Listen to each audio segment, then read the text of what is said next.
বলে না বাবা শস্য চিকিৎসক কি হবে, বলে না না ওটা হয় না, শল্য চিকিৎসক। তো সত্যিকারের শেষ অব্দি বলেন শস্য চিকিৎসা।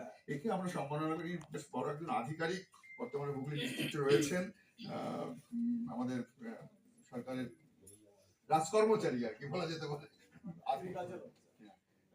তাকে আমরা সম্মানিত করে সম্মাননা নিজেরাই সম্মাননা বোধ করছি।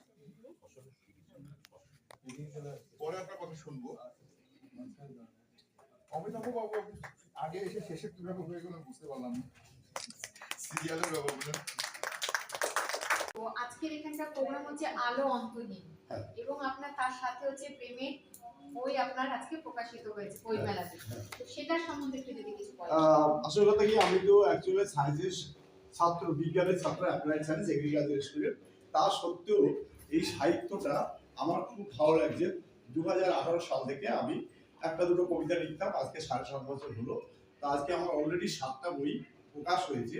প্রথম যেটা বই 2014 সালে হচ্ছে আধুনিক কৃষিকতা, যেটা কৃষকের খুব কৃষিকাজে লাগবে, বাড়িতে ছাদ বাগান বা ফুল ফল চাষের জন্য লাগবে। আর তারপরে প্রেমের বলে গতবার বের করেছি।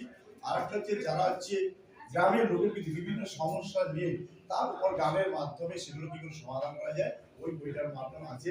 তা আজকে আমি যে লেখাগুলো লিখলাম আমার খুব ভালো লাগছে। মহাবন্ধ সাহিত্য এখান থেকে আমাকে গোল্ড অ্যাওয়ার্ড পুরস্কার দেওয়ার জন্য, যে আমার যে এই যে মানুষের দুঃখ সুখ দুঃখের কথাগুলো লিখে নিয়ে এসেছি তার একটা স্বীকৃতি স্বরূপ পেলাম। এই জন্য আমি নিজেকে গর্বিত মনে করেছি।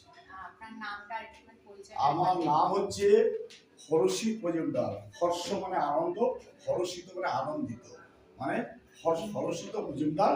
আর আমি হচ্ছে, আমার বাড়ি হচ্ছে বর্তমানে জগাই স্টেশনের পাশে। আমার বাড়ির আর একটা বৈশিষ্ট্য আছে, সেটা হচ্ছে আমার বাড়ির দোতলায় একটা সবজি বাগান আছে, জৈব সবজি বাগান। 2017 সালে মাননীয় কৃষিমন্ত্রী পশ্চিমবঙ্গ সরকারের পূর্ণানন্দ বসু ওই ছাদ বাগানটা আমার দেখতে গেছিলেন, এবং আমার 100-র উপর সদস্য আছে যারা আমার বাড়ির ছাদ বাগান দেখে তারা জৈব সবজি ফলাচ্ছে, এবং তারা আমার কাছে পরামর্শ নিয়ে আধুনিক যে সবজি আছে সেগুলো ফলাচ্ছে এবং জৈব সবজি খাচ্ছে, তাদের শরীর স্বাস্থ্য ভালো থাকছে। নমস্কার, ঠিক আছে।